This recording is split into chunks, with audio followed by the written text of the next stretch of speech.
MT Vasudevan നായരുടെ 9 ചെറുകഥകളെ ആസ്പദമാക്കിയുള്ള മനോരഥങ്ങൾ എന്ന anthology പരമ്പരയിലെ കടുകണ്ണാവ ഒരു യാത്രക്കുറിപ്പിനെ കുറിച്ചാണ് ഈ വീഡിയോയിൽ സംസാരിക്കുന്നത്.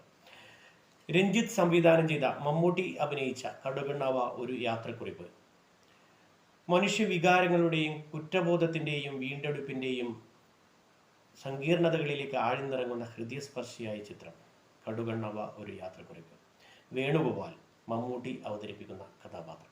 മുതിർന്ന പത്രപ്രവർത്തകൻ വർഷങ്ങൾക്ക് ശേഷം തൻ്റെ സഹോദരിയെ കണ്ടെത്താൻ ശ്രീലങ്കയിലേക്ക് പോകുന്നതുമായി ബന്ധപ്പെട്ടതാണ് ഈ കഥ. വേണുഗോപാലിൻ്റെ കഥാപാത്രത്തിന് ആഴവും സൂക്ഷ്മതയും നൽകിക്കൊണ്ട് മമ്മൂട്ടി മികച്ച പ്രകടനം കാഴ്ചവെക്കുന്നു. രഞ്ജിത്തിൻ്റെ സംവിധാനം മികച്ചു നിൽക്കുന്നു. സിനിമാറ്റോഗ്രാഫി മികച്ചു നിൽക്കുന്നു. കഥയ്ക്ക് ചേർന്നു പോകുന്ന മ്യൂസിക് ഇതിൻ്റെ പ്ലസ് പോയിൻ്റാണ്. കടുകണ്ണാവ ഒരു യാത്രക്കുറിപ്പ്.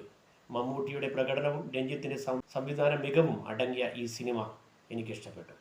ഈ ആന്തോളജിയിലെ ബാക്കി വരുന്ന കൊച്ചു സിനിമകളെക്കുറിച്ച് വരും ദിവസങ്ങളിൽ വീഡിയോ ചെയ്യുന്നതായിരിക്കും.